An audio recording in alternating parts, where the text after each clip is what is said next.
थांबा थांबा थांबा थांबा, व्हिडिओला अजिबात स्किप करू नका, कारण ही रेसिपी तुमच्यासाठी आहे. तर आजची रेसिपी फक्त 2-3 वस्तू वापरून 5 मिनिटांमध्ये एकदम झणझणीत चिकन खरडा मी बनवला आहे कोल्हापूर स्टाईलमध्ये. मी एकदा गेले होते कोल्हापूरला, तर तिकडं मी हे खाल्लं होतं, पण ती टेस्ट मला एवढ्या दिवस झाले सापडली नाही. कमीत कमी 3 ते 4 वर्ष झालं त्या टेस्टला शोधत होते मी.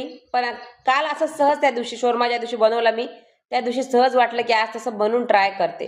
तर मोठा कांदा, 10-12 हिरव्या मिरच्या, 10-12 लसणाच्या पाकळ्या आणि एक आल्याचा तुकडा आणि भरपूर कोथिंबीर याचं मस्त वाटण करून घेतलं. आणि ते वाटण बारीक थोडंसं जाडसर केलं. त्याच्यामध्ये कढई घेतली, कढईमध्ये तेल, जिरे, हिंगाचा तडका दिला आणि मग मस्त कांदे टाकले.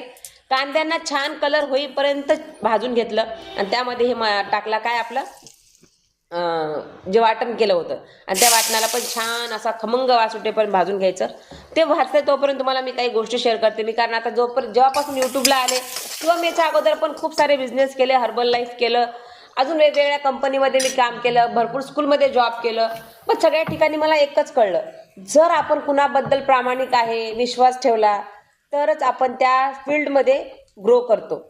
जर तुम्हाला वाटते ना की एखाद्याला मी मी आता सध्या काम सुरू केलं यूट्यूबवर, जर मी यूट्यूबवर आहे आणि दुसऱ्यांच्या प्रती माझ्या मनामध्ये जेलसी आहे, अरे ते माझ्या आधी कसं पुढं गेलं आणि हे माझ्या आधी हिने हे कसं काय केलं, मग आता मी नाही जाणार त्या चॅनलवर, मी तिला लाईक नाही करणार, मी तिला कमेंट नाही करणार, असं करून जर तुम्ही स्वतःला पुढे जायचा प्रयत्न करत असाल तर ते आयुष्यात कधीच घडणार नाहीये, कधीच नाही.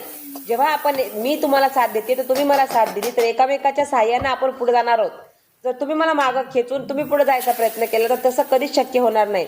आणि आज जे काही माझं चॅनल आहे ते माझ्या हिमतीवर मी पुढे नेलेलं आहे, कारण मी रात्रीचा दिवस केला या 3 महिन्यामध्ये. जे गोल सेटिंग केली होती, ज्या गोष्टीवर फोकस केला होता त्या गोष्टीला मी फॉलो केलं. त्यामुळं माझी जे चॅनलची ग्रोथ आहे ती माझ्यामुळे आहे, मग तुमच्यामुळे आहे. तुम्ही मला सपोर्ट केला ते तर आहेच, पण तसं 80% रोल अगोदर माझा आहे, कारण मी जे रोज व्हिडिओ टाकले नसते तुम्ही पाहिले असते का, मी रोज लाईव्हला आले नसते तुम्ही आले असते का. मग काही लोक असा विचार करतात की अरे हिला आम्ही गेलो म्हणून हे चॅनल ग्रो झालं, आम्ही केलं म्हणून झालं. अजिबात नाही. तर तुम्ही पण अशा भ्रमात राहू नका की कोणीतरी येईल आणि मला पुढे नेईल.